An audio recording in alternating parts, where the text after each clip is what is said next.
Now the Mystery Theater.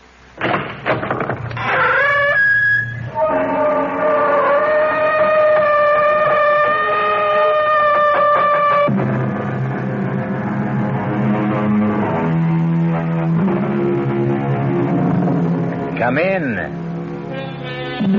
Welcome. I'm E.G. Marshall. Welcome to the world of terrifying imagination. In 1843, a Dr. James Braid of Manchester developed the art of being able to produce trance sleep. Of course, he was not the first. That honor belonged to Friedrich Anton Mesmer. But Dr. Braid did coin the name of this both beneficial yet potentially disastrous parascience, hypnotism. In the skilled hands of a doctor or a psychiatrist, it can be profoundly beneficial. But in the hands of an amateur or someone unscrupulous, it can be murderously dangerous. That's it, Marge. Just keep your eyes on the coin as it goes back and forth, back and forth. You're getting sleepy, so sleepy. Your eyelids are heavy. You can't hold them up. You've got to sleep, sleep, sleep.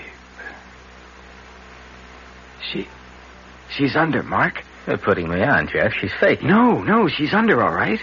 She's a hypnotist dream. Very suggestible. Look, I'll prove it to you. What's this? Hey, don't hold it there. Just long enough to show she doesn't react. You could have burned her. Oh, come on. You think I'd do anything to hurt your sister? Well, now that you've got her under, what are you going to do? What would you like her to do? Jeff asked me, what would you like her to do? Well, I would have liked her to murder my father.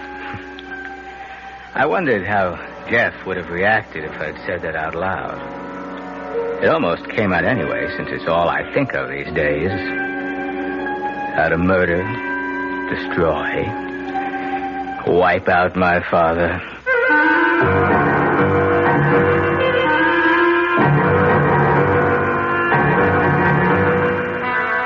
Our mystery drama, Murder with Malice, was written especially for the Mystery Theater by Ian Martin and stars Marcia Rod and Ira Lewis. It is sponsored in part by New Sugar-Free Diet 7-Up and Buick Motor Division. I'll be back shortly with Act 1. When you feel like having a cold Budweiser, do you automatically reach for a glass? Well, sure, Bud's a great beer any way you drink it. But without a glass, you're really missing something. Now, take that wonderful Budweiser head of foam, for instance. Those bubbles, tiny though they are, still amount to something pretty special at the top of your glass.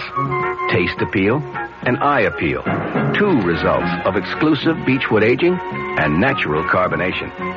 It takes a lot longer to brew Budweiser that way, but brewing beer right does make a difference that you can taste. That's why, when you say Budweiser, you've really said it all. Anheuser-Busch, St. Louis.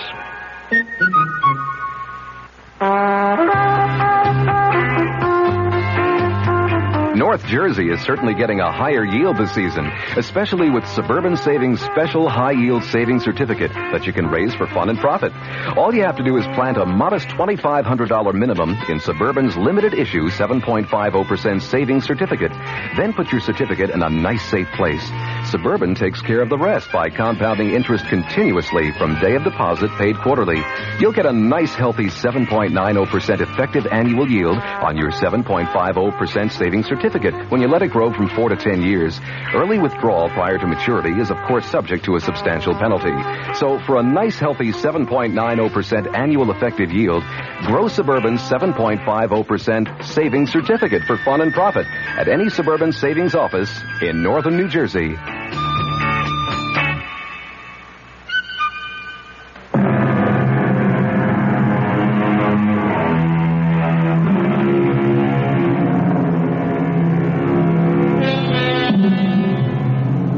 In Principles of Mental Physiology, Carpenter wrote, "The method of producing this state consists in the maintenance of a fixed gaze on a bright object placed somewhat above the line of sight. A light behind the subject shining on the bright object, a coin, a jewel, a small mirror, is very helpful, and a darkened room. Once the subject is in the trance, he or she is open to post-hypnotic suggestion. Luckily for our peace of mind and their father's health, Marge is the subject, and not the bloodthirsty Mark." Ever since I can remember, I've hated my father and feared him. But never more so than these last 2 years, since he killed my mother. I'd like to kill him, but I haven't the guts. Well, what, Mark? Huh? Well, what do you mean, what? What do you want me to ask Marge to do? Don't tell me I put you into a trance, too. No, Look, what sort of thing can I ask? Anything within reason. I mean, she won't do anything to hurt herself, or to hurt someone else, or steal, or anything that goes against her natural instincts. Let's keep it simple. You know what you ought to ask her to do? What? Marry you. She's got a chance to shake this scene and have some kind of decent life of her own and get away from that monster upstairs, and she won't take it. She loves her father. That murdering... Hey, come on, take it easy, Mark. He killed my mother. It was a car accident. He was going 90, and he was drunk when they crashed. It's a miracle anyone came out of it alive. It's a pity it had to be him. He got off lucky. Lucky? A shattered pelvis? Condemned to drag himself around on canes for the rest of his life? I hope he never knows a moment when he's not in pain. Hey, Mark. Come on, let's knock it off. I want to bring Marge out of the trance. Well, wait a minute. We've got a bet going here. You claimed you could prove post-hypnotic suggestion, didn't you? Yeah? Well, suppose you... Damn, that grandfather clock drives me crazy. Old man's pride and joy hasn't missed a chime since the day he was born. Did it wake Marge? No. She'll stay under till I bring her out of it. What were you going to say before? Well, suppose you were to tell Marge to hit up the old man for $5,000 tomorrow at breakfast. Would she do it? Well, she might if she thought it was justified. Well, tell her I need it to pay off some debts. Do you? What's the difference? She won't get it. No, Mark, I'm sorry. No go. Now, if you want Marge to try to get money for you, you ask her directly, when she's fully conscious. Like I figured, the two of you are just putting me on. Oh, no, I'll prove that to you. Marge? Yes? I want you to do something for me tomorrow morning. All right. What time's breakfast? 9 on the dot. Another of the old man's fetishes. Okay. Now, Marge, I want you to come down and be at the breakfast table at 2 minutes to 9 tomorrow morning. Then, when the clock strikes 9, on the last chime, no matter what's going on, you will say, "Hickory-dickory-dock. The mouse ran up the clock. The clock struck 9, and I feel fine. Hickory-dickory-dock." And you won't remember you said it. Will you do that? Yes? You won't forget. No. Now, you've been having a nice rest.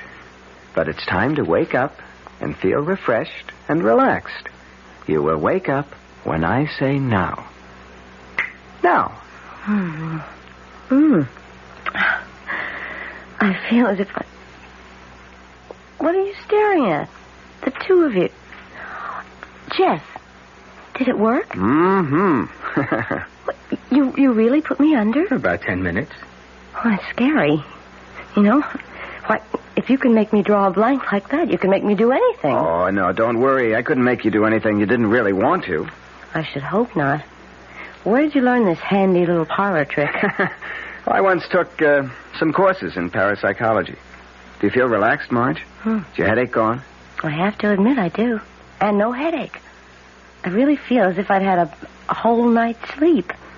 You're a master magician. No, anyone can do what I did, provided he has the right subject, and that person is willing. Not that I'd advise it, though. It's a dangerous thing to fool around with. But Your friend uses it in his practice. Dr. Frank? Oh, yeah.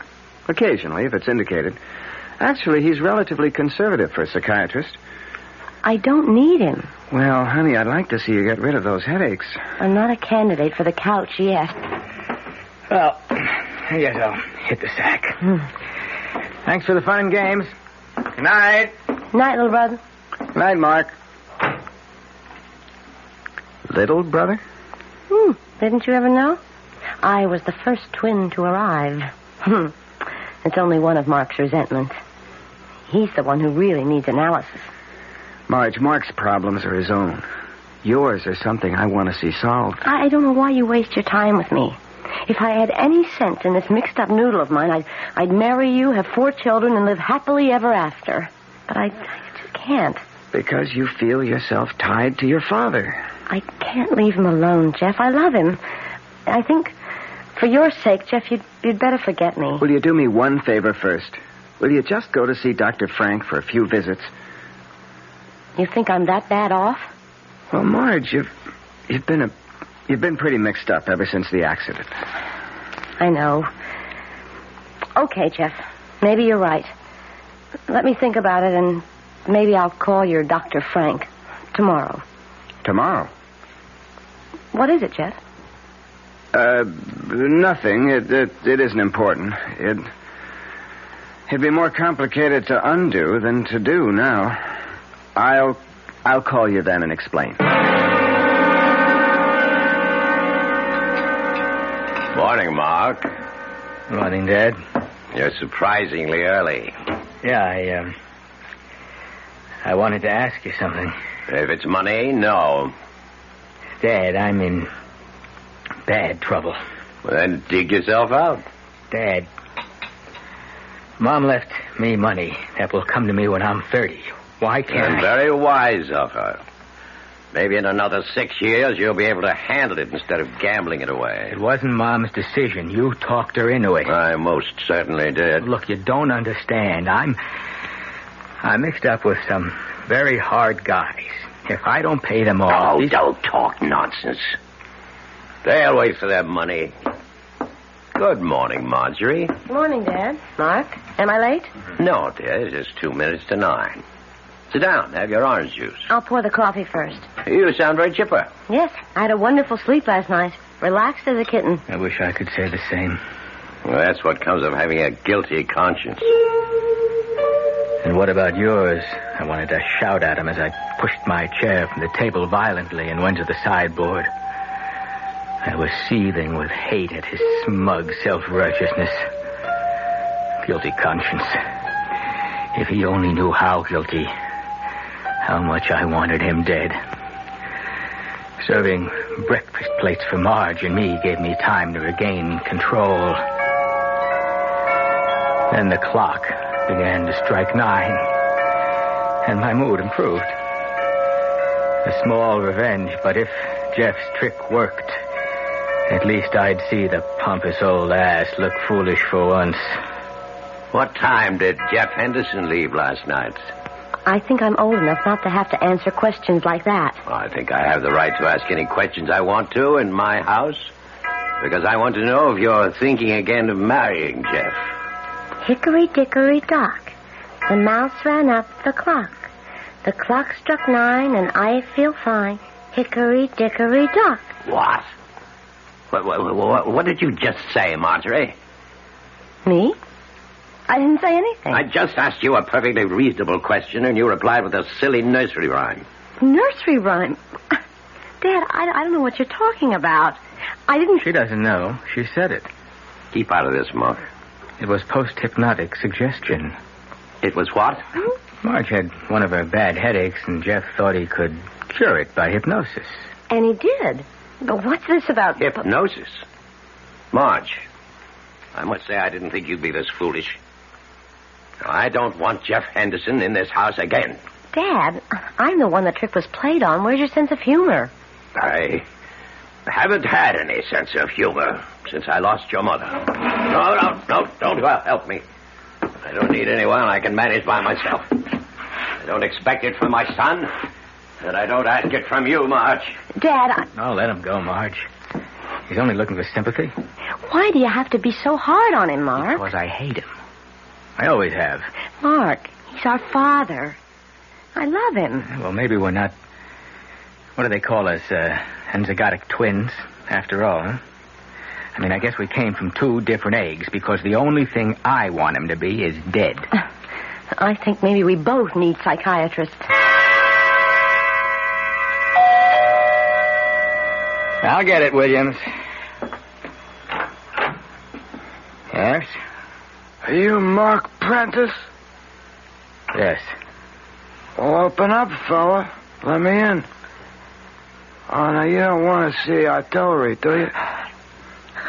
Benny? Yeah. He sent me. What do you want? Oh, boy. Benny must be going soft. He lets you into him for 15 big ones. Now, look. I'm going to pay him. Oh, I know you're going to pay him. But when? Like, what's on account? I haven't got anything right now, but Benny knows that I come into my own money when I'm 30. You got 2 weeks, fella. 2. For whole account. Otherwise, a couple of broken legs, a little treatment around kidneys, you carry the rest of your life. And we'd still be waiting for the payment. You get the message? I'm scared. And I've never been so scared in my life. And I'm caught. They mean business. And I'll never change my father's mind. I'm going to have to kill him. But how? How?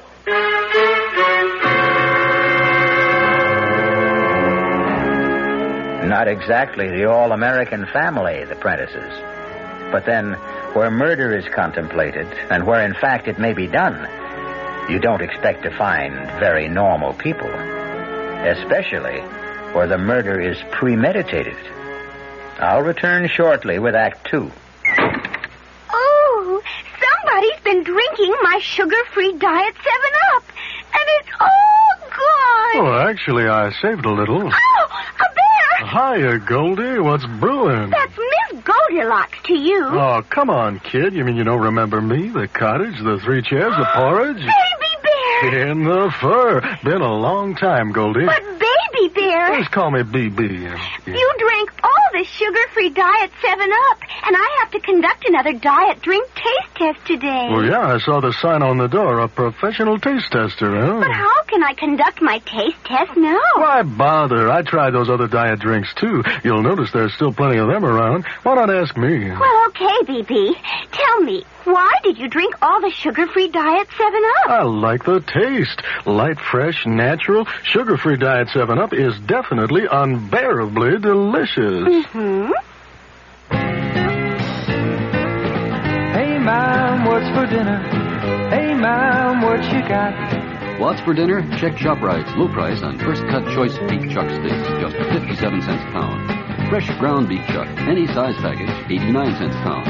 ShopRite hamburger rolls in packages of 8, just 3 for $1. Mohawk 5-pound canned ham will serve a crowd for just $4.99. Save on fresh red plums, 3 pounds for $1. Hotel bar butter, 79 cents a pound. For every meal you serve, you'll get a lot more for a little less at ShopRite. She loves the family. She wants the best. She does all that she can do. She lets ShopRite do the rest. Hey, Ma, what's for dinner? ShopRite has the answer. This is WOR New York, an RKO General Station, your station for Mystery Theater.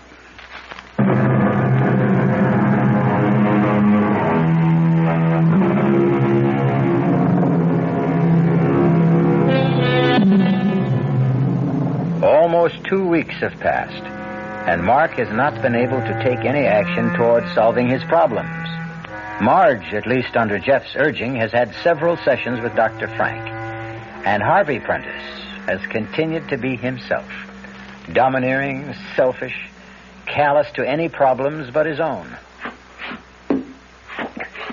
Mark? Yeah, Dad. What is it? Where the devil is Marjorie? I think she's with a psychiatrist. What does she need with a psychiatrist? You'll have to ask her that. Oh, not again. I trust she's not going to be late for dinner this time. Search me. Well, when she comes in, I'm in the study. Oh, by the way, I see you appear to be all in one piece. No bruises, no damage. Did you pay off your debts? No. Well, I told you nothing would happen. I've got 2 days left to come up with the money. Look, Dad. No. Not from me. Do you know that I'm scared to go out of the house? Has it ever occurred to you that you should and get a job? That's the way to pay your debts off. I couldn't pay my debts off with any job I can get.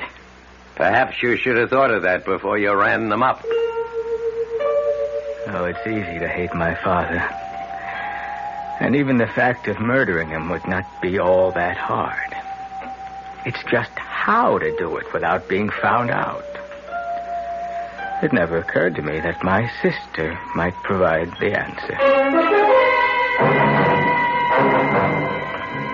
Marge, Jeff, what are you doing here? I knew you had an appointment with Dr. Frank. I have the car, so I thought I'd wait and drive you home. I don't feel like talking, Jeff. Marge, I haven't seen you in almost 2 weeks. You won't even answer my phone calls. Are you mad at me? Not exactly. Is it that silly stunt I pulled with that post-hypnotic suggestion? No. It's ever since that evening. I know. All right. Let's get in the car and you can drive me home. Sure.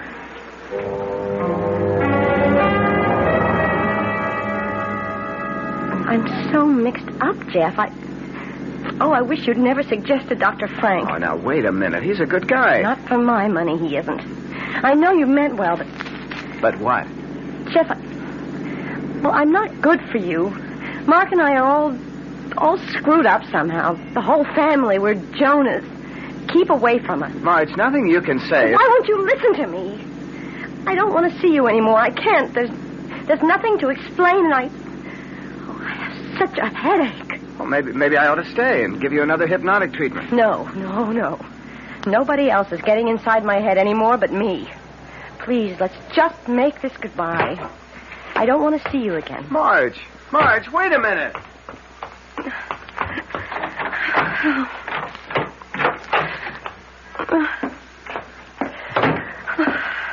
Hey, Marge. What goes? It's nothing. Just leave me alone.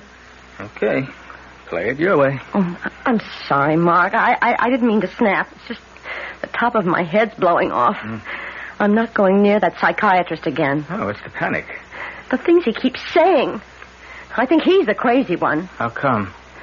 Well, I'm not going to go through all the double talk about the id and the super ego and the ego, but what he finally got around to saying was that I was jealous of Mother. And because Dad put her first, I hated him and wanted him dead. Well, he's got the wrong twin. But how could he say such a thing to me when I literally gave up Jeff to take care of Dad? Search me. I mean, honestly, I thought an Oedipus complex was strictly from the ancient Greeks and for doctors talking to each other. Can you imagine me supposed to hate my father? How could you hate Dad when you dropped everything to take care of him ever since Mom died? See, that's because I'm supposed to have a fixation. And it's only guilt that holds me back from destroying him. What? He says that deep down in my subconscious or whatever, I really want to commit murder. You sure you know what you're saying? I know what Dr. Frank said. That I'll never get rid of my headaches till I get rid of my guilt feelings. And to get rid of those, I'll have to kill him. Dad? That's right. Well, there's a quicker way to get rid of headaches than that. How? Well, get old Jeff back to hypnotize you again. No. Jeff and I are through. I told him that tonight. Well, if you really want to get rid of the headache, well, I could have a shot at the hypnosis route. Jeff said anyone could do it. No, thanks. I'm taking my headache to bed. I won't be down for dinner. Of course, I didn't have the idea right then. But some instinct was nudging me that somewhere, somehow, there was a way out for me. But before I could follow the thought through, the phone rang. Yeah, hello? Hello, Mark. Look, I'm working on it. I think I've got a way to... Benny says you got till day after tomorrow. And then you have time. Well, maybe I could raise, You better raise it off, though. Because that's when Uncle Benny's calling it in. Or the deep six. Hey, mister. Who's on the phone, Mark? Someone for me, Dad. Did I hear your sister come in? Oh, yeah. Yeah, a few minutes ago. Well, did you tell her I wanted to see her in the study? No. Damn it, face me when I talk. Why not? Because she didn't want to see you. She wasn't feeling well. She went up to bed. Before dinner? She said she didn't feel like eating. And neither do I. Well, what's the matter with you? I'm scared, Dad. That's what's the matter. I'm scared so bad I'm sick. Why? That was some hard guy on the phone. Benny's man. Who's Benny? The man I owe money to. Look, you've got to let me have it. No. You don't understand. If I don't come up with it the day after tomorrow, they could kill me. Don't be ridiculous. All I'm asking is to give me my part of the money that Mom left. Marge got hers. Marjorie could be trusted. You cannot. Please. I'm not your mother, Mark. You haven't got her around to bail you out anymore the way she used to. This time it's your problem and no one else's. The only way you'll ever get any money out of me beyond living expenses is over my dead body. The only way I ever wanted it from him. Over his dead body. And suddenly, at last, I could see the way to do it. Dinner was eaten in stony silence. Just the two of us. After it, my father went back to the study for coffee and brandy. I sneaked upstairs to my father's bedroom, which had been my mother's, too, and searched quickly through her drawers to find what I wanted.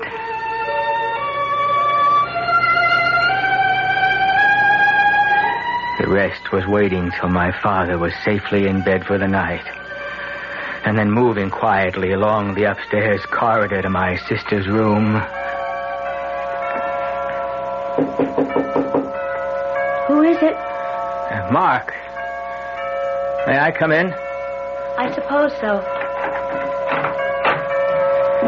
I knew you were up. I saw the light under the door.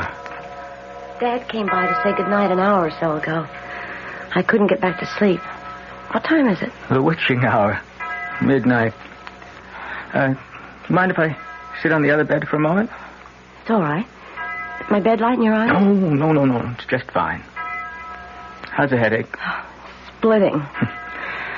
I wish I had some magic remedy. I'd just like to go to sleep tonight and never wake up again. No, you don't mean that. I do tonight. What's that swinging in your hand? That's a memento from better days. Remember, it's Mom's tick-tock watch. Oh, I haven't seen that in years. It's still so shiny. Where'd you get it? Oh, I've had it a while.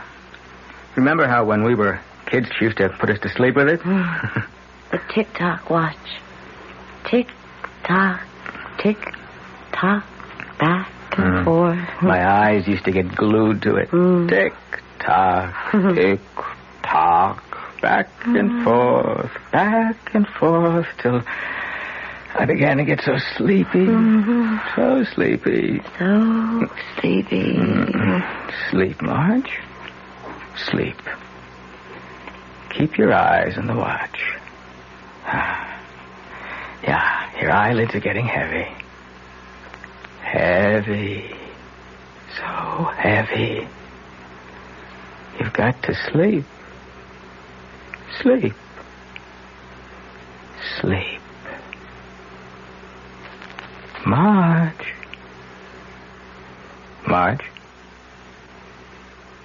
I can't believe it.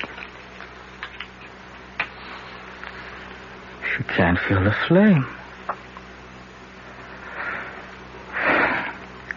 Marge, you're asleep.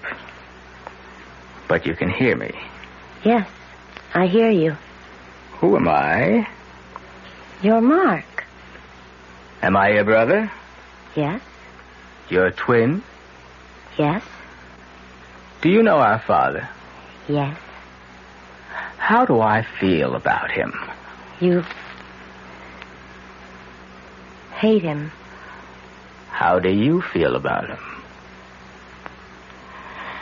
Marge, I asked you. How do you feel about him? I hate him too. Would you like to kill him? Yes. I've always wanted to. I want to kill him. I could hardly believe my luck. And just in time to save my neck. The perfect weapon for the perfect murder. My sister. But did I dare to use it? To hurt her instead of being hurt myself? What would they do to her? What would happen to her if I did what I was planning? And would it even work? What were the odds on the biggest gamble I would ever take in my life?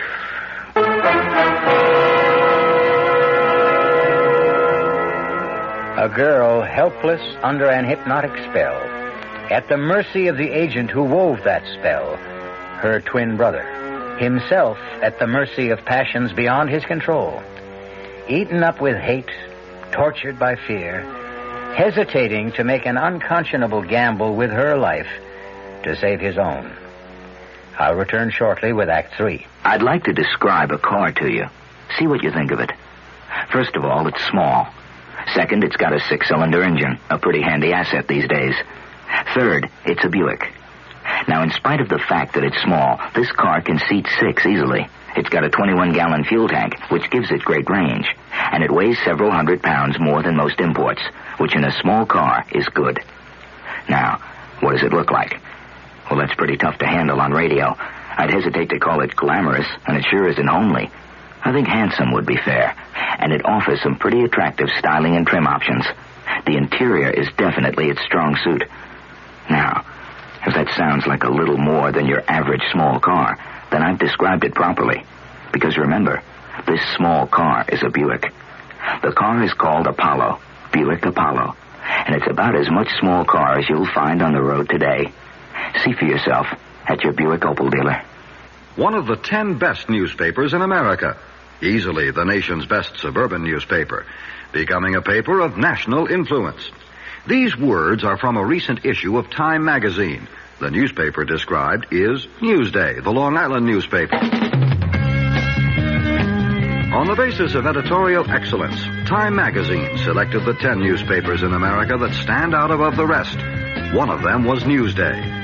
Because, as Time noted, Newsday combines solid local coverage with ambitious national and international undertakings. And because Newsday meets Time's other criteria for excellence, it's entertaining and informative. It conducts extended investigations and offers a range of different opinions in its editorial pages. Have Newsday delivered right to your door with no service charge, and see why it's one of the 10 best papers in America. Newsday, Long Island's own newspaper.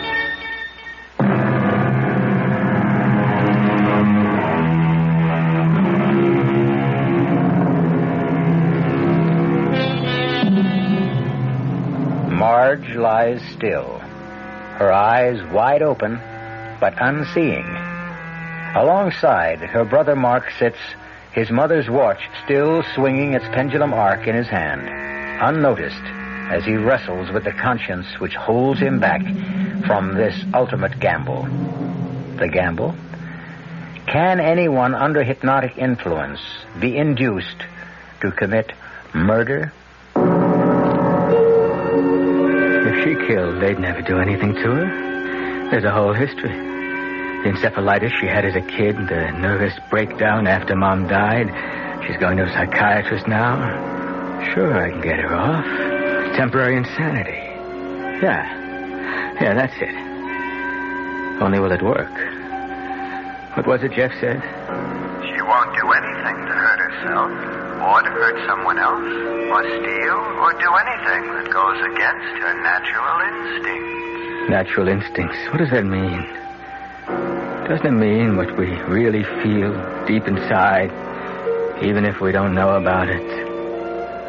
It's a gamble, but the odds aren't bad. It's Mark, Marge. Can you hear me? I hear you. Remember a couple of weeks ago when Jeff was here and we got off on the hypnosis kick? Yes, I remember. And what started it? I don't know. I think, yes, talking about being kids. Remember how even then Jeff was into the psychic bit? Yes. The funny cards and guessing and trying to reach each other's minds. And who was the best? We were. Why? Because we're twins. Twins go together. Remember how we always liked the same things? Mocha ice cream and rare hamburger, buttermilk, crazy things nobody else liked. We liked, just like we hated. What did we hate? You know. Coffee, half and half, and hot dogs without relish, and people who lie or cheat or murder. Murder? Like Dad. He killed Mother, didn't he? There was an accident. He was too drunk to drive the car. Didn't you hate him after the accident? I don't know. Don't you hate him now? Yes, I hate him. Would you like to see him dead? Would I? I would. And we're twins, remember? Yes, twins. We always think alike, right? We always think alike. I want to kill him. Don't you? I want to kill him. Then listen. Tomorrow night he'll go to bed early. He'll be fast asleep by 10 o'clock, you understand? Fast asleep by 10 o'clock. I can promise you that. I won't be here. But when the grandfather clock strikes 10, you're going to go to the dining room, right? When it strikes 10, I go to the dining room. In the sideboard drawer. You know which one. His dad's carving knife. The one he keeps honed to a razor's edge with the sharp point, remember? I remember. The carving knife. Right. And then go to his bedroom and plunge it into his chest. Listen to me, Marge. You'll be doing what you always wanted to do. You'll never have headaches anymore because the guilt will be gone. You'll be destroying him just as you've always wanted to do. Killing what you hate, what I hate. Killing all the hate in our hearts. You understand? When the clock strikes 10 tomorrow night, I am to get the carving knife and take it upstairs and plunge it into Dad until he is dead. And when you wake up in the morning, you won't remember any of this. I didn't sleep much that night, and next day was an endless nightmare. By the time dinner was over, I was a wreck. But the real strain was just beginning. No, it was no sweat to slip the barbiturate in Dad's coffee, and later to help him up to bed, half comatose, and get him settled snoring for the night. It was after the clock chimed 8:30 that I finally left the house to establish my own alibi. Stopping carefully, I might add, on the way out, to make sure the clock was wound, although my father was usually infallible in seeing that it never ran down. And then I left the house.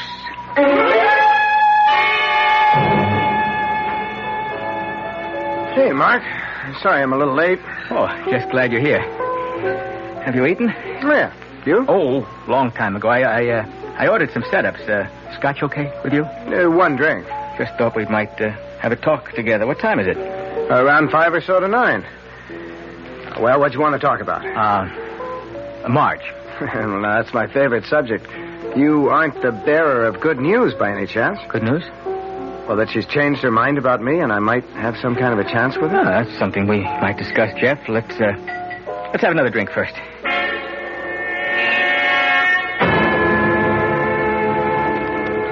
was I? Don't you think you should go a little easy on the drinking, Mark? Hey, if I want to get drunk, I'll get drunk. Not with me, Buster. All right, okay, so I'm sober. Where was I? Well, you were trying to explain something about your sister, which is the only reason you're holding me. Oh yeah, Marge, yeah. You know, you don't stand a chance as long as Dad's around. Yeah, I'm aware of that problem. Well, supposing it suddenly didn't exist anymore, supposing there wasn't my father. If that's your only question for the evening, maybe we ought to order another drink.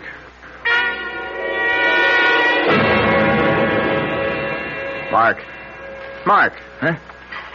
Come on. What? Come on, I paid up. Let's get out of here. No, I can't. What time is it? It's after 10 o'clock. How much? It's 5-10 minutes after 10. That's not long enough.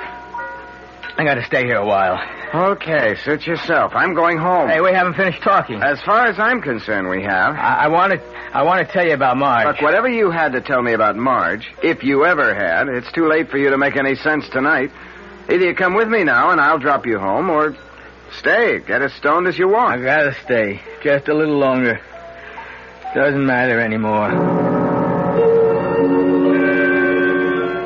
My hands, my feet, everything seemed like lead from the moment 10 o'clock had passed. Before I'd been fired up, nervously tensed, hard put to act normal. Now the drinks meant nothing. I wanted to call it all back. I stumbled to my feet. I rushed out of the bar. In the cab back to the house, I had all sorts of fantasies. Sometimes when the clock got overwound, it would stop. If it hadn't struck 10, maybe my father was still alive. And the other fear, how did I expect my amateur hypnosis would work?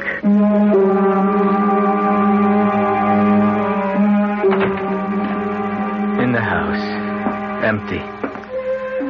I was conscious of the echo of its sighs for the first time. Through the hall, up the big staircase, down the hall to my father's room. Everything seemed to echo. Carefully, I opened the door to my father's room and listened. No sound. I went in. I looked at my father where he lay, lit by a lamp on the far wall over the dressing table. The first thing I was conscious of was that he was breathing. And I saw the carving knife on the floor. It was instinctive to pick it up. It was bright silver and stainless steel, glittering in the corner lamp. There was no trace of blood. He wasn't dead. And I knew I would have to do this by myself. By myself. There never had been any other way.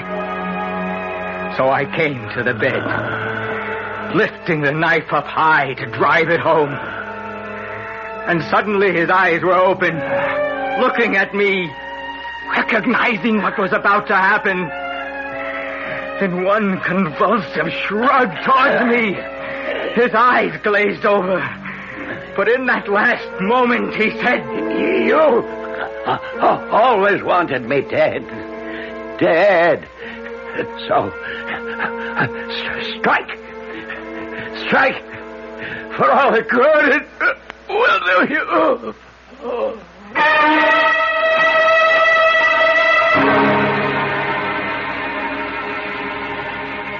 So he's dead, as you wanted him to be. I don't have to listen to you. Oh, yes, you'd better listen to me. What you tried to do to your sister is beyond belief. She hated my father as much as I did. Your thumbnail psychology is about as successful as what you know about hypnotism. Oh, you put Marge to the acid test, and your hypnotic suggestion worked just as you planned it, up till the last moment. How do you know? Because your sister ran to me for help. At the last moment, she couldn't force herself to turn against love. Not for this one man, or me, or you, but just the fact that she was human and normal, and hate was no part of her, but love was. So she dropped the knife and ran to you. Well, you dropped it too, didn't you? When it came to the test, you could no more strike than Marge. Could you? I'll never know. He died before I had the chance. A massive stroke had caused my father's death before I had a chance to kill him. But if I wasn't guilty in fact, I certainly was in intention. And to achieve his death, I would have tried anything within my power. I was lucky to get off scot-free, I thought.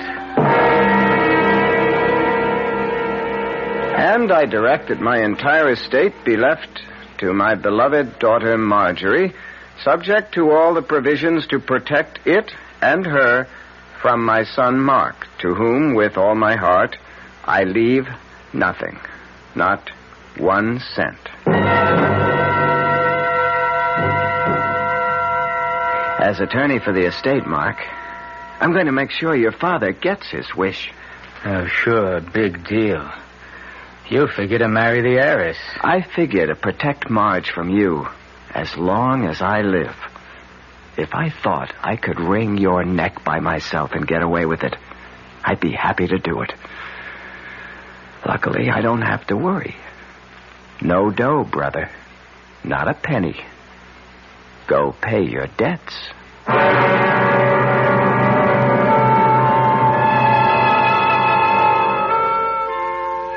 Can one be hypnotized and led to kill? Certainly not from tonight's story, and highly doubtful, if not impossible, no matter who the subject might be. But just in case, I hope we have all learned that it is nothing to meddle with for the uninformed. Like all special areas in life, it should be used by the expert, only in cases of special need.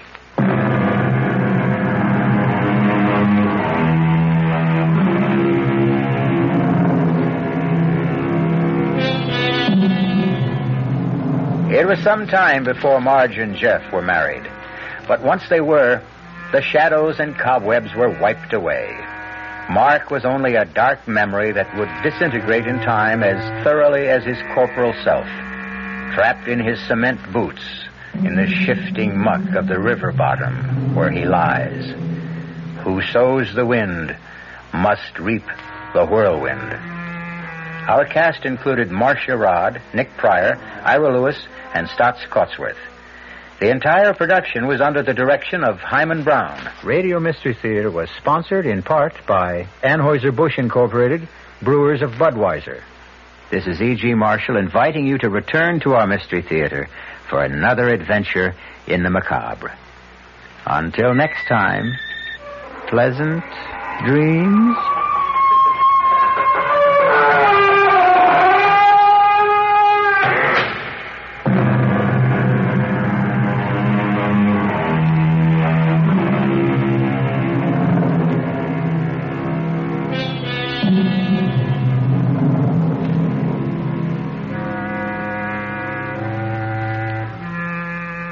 The preceding Mystery Theater program was furnished by the CBS Radio Network. I'm Fulton Lewis in the Mutual Broadcasting System studios in Washington, D.C. Now, my commentary. U.S. District Court Judge John Sirica today delayed proceedings on a White House motion to quash a special prosecutor's subpoena for more presidential tapes, in the judge's words, for the purpose of facilitating discussions leading to a possible compliance. Judge Sirica's brief announcement came after Special White House Counsel James St. Clair entered the judge's chambers, saying that he would ask for a delay in hopes of working out such a compromise. The judge postponed until Friday of this week the deadline for the special prosecutor's office to answer a motion from White House lawyer James St. Clair to quash a subpoena for 64 presidential conversations. St. Clair, you recall, went into court last week with a motion to stop the subpoena, and Judge Sirica originally had set today as the deadline for the prosecutor's response. The judge also delayed a hearing on St. Clair's motion, originally scheduled for Wednesday, until a week from today, next Monday. Before entering a conference with the other lawyers and Judge Sirica, Attorney St. Clair said that he had asked for a 5-day delay to permit the special prosecutor and myself to see whether we can come to some accommodation. In filing his motion last week to quash the subpoena, St. Clair had indicated that the dispute over release of the tapes to the prosecutor might be carried all the way to the Supreme Court. In that filing, there was a formal claim of privilege signed personally by President Nixon declaring that the conversations that were being sought are confidential conversations, quote, between a president and his close advisors, and it would be inconsistent with the public interest to produce those tapes. About 20 of the conversations in question, the conversations that have been demanded by Leon Jaworski, the special prosecutor, were among the talks for which the White House released transcripts last week. For those, the president said no claim of privilege was asserted. The Jaworski subpoenas were for conversations that started on June 20th of 1972. They span a period of time that finally ended on June 4th of 1973. The earliest date is just 3 days after the famous Watergate break-in at the Democratic Party national headquarters. That was June 17th of 1972.